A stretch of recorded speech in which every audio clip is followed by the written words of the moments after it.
political systems of men have failed on all counts, causing poverty and human suffering throughout history, and likewise in our modern time.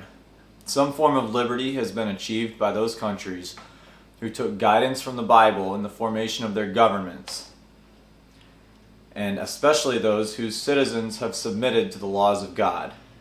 This is the beautiful legacy of our United States of America.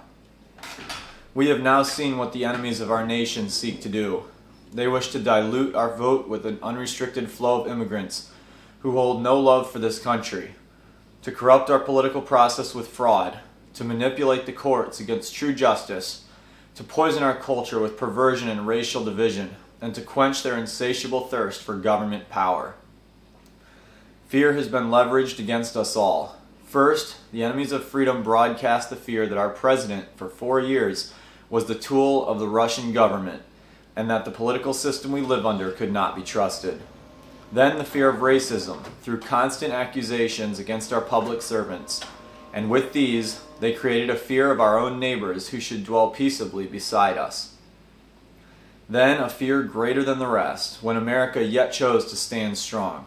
The terror of a new illness was brought forth from the enemy, who claimed that it would take the lives of 4 to 6% of all people. The news media loudly have announced every day new threats and nightmares, each more horrible than the last.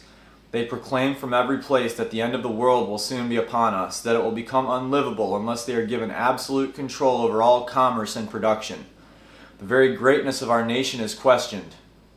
Fear that our beloved heritage is flawed and tainted with evil is planted in children's hearts at the schools, where they should be reminded of both the good and ills of human potential.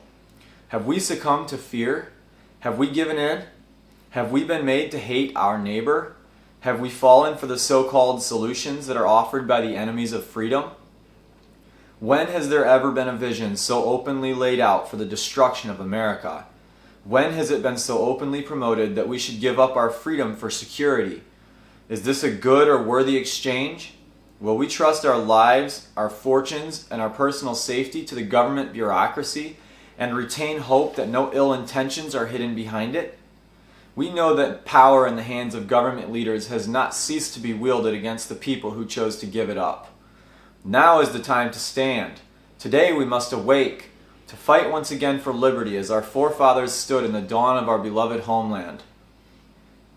We must find it in our hearts to deliver our children, and the children of this whole nation, from the bleak and dark vision of socialist dictatorship. Do not be lost in the fears they put before you. We must set our eyes on the bright star of freedom, and we must meet the enemy at all fronts. They have come for us in our churches and against our faith, in our children's minds at school, in our culture and relationships, in our places of work, and in the stores where we shop.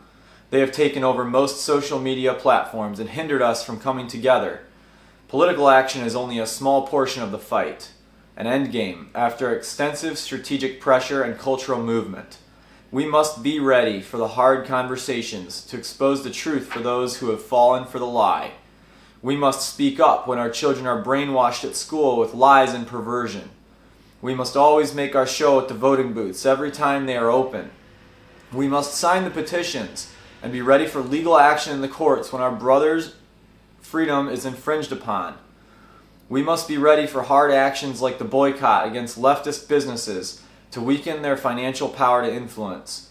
We must reject the false culture of oppression and power. We must be ready to refuse services and even to leave our places of employment rather than continue holding up the very evil that seeks to destroy liberty. It is for us to protest when the government has gone too far, and it is our sacred obligation to rebel against tyranny. Who will stand? Who will answer the call? Complacency may bring the lion of tyranny to the door of our homes, to consume us in the darkness, or we can stand together and courageously drive the enemy out. Bond our hearts together, O God. Give us unity, victory, and freedom for another generation.